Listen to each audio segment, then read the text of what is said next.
اب رخ کرتے ہیں اوکاڑا کا جہاں پر ڈپٹی کمشنر اوکاڑا مریم خان کی ہدایت پر secretary district regional transport authority کی جانب سے ڈینگی سے آگاہی مہم اور واقعہ کا اہتمام کیا گیا۔ مزید جانتے ہیں بیورو چیف اوکاڑا راؤ سعید انجم سے۔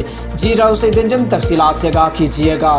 جی، اوکاڑا ڈپٹی کمشنر مریم خان کی ہدایت پر secretary district regional transport authority کی جانب سے ڈینگی سے آگاہی مہم اور واقعہ کا اہتمام۔ ڈینگی واک اتفاق سٹینڈ سے شروع ہو کر لاری اڈا پر اختتام پذیر ہوئی۔ واک کی قیادت D S P traffic Waseem Akhtar اور رانا محسن آر-ٹی سیکٹری نے کی، جن میں Rai Muhammad Ismail inspector headquarter بھی شامل تھے۔ اوکاڑا ڈپٹی کمشنر مریم خان کی ہدایت پر secretary district regional transport authority کے زیر اہتمام ڈینگی سے آگاہی مہم اور واک کا اہتمام کیا گیا۔ ڈینگی واک اتفاق سٹینڈ سے شروع ہو کر لاری اڈا پر اختتام پذیر ہوئی۔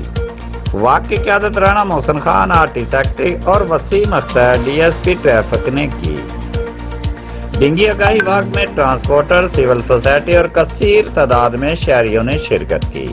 واک کی شرکا سے خطاب کرتے ہوئے رانا محسن نے کہا، ہفتے میں 2 سے 3 بار گھروں، دفاتر اور دکانوں میں مچھر مار سپرے کریں۔ صاف پانی کے برتنوں کو ڈھانپ کر رکھیں۔ روم کولر وغیرہ میں پانی کھڑا نہ رہنے دیں، کیونکہ احتیاط سے ہی ہم ڈینگی جیسی موذی بیماری سے صحت مند رہ سکتے ہیں۔ D S P traffic Waseem Akhtar کا کہنا تھا، ڈینگی سے آگاہی اور احتیاط بہت ضروری ہے۔ شہریوں کو چاہیے پوری آستین کے کپڑے پہنیں۔ ڈینگی مچھروں سے بچاؤ کے لیے مچھر مار سپرے کیا جائے اور مچھردانی کا استعمال کیا جائے تاکہ جتنا ہو سکے زیادہ سے زیادہ ڈینگی وائرس سے بچا جا سکے۔ واک کے اختتام پر ڈینگی سے آگاہی کے پمفلٹ بھی لوگوں میں تقسیم کیے گئے اور گاڑیوں پر بھی چپسا کیے گئے۔ کیمرہ مین ٹیم کے ساتھ راؤ سعید انجم، ڈسٹرکٹ بیورو چیف، اوکاڑا۔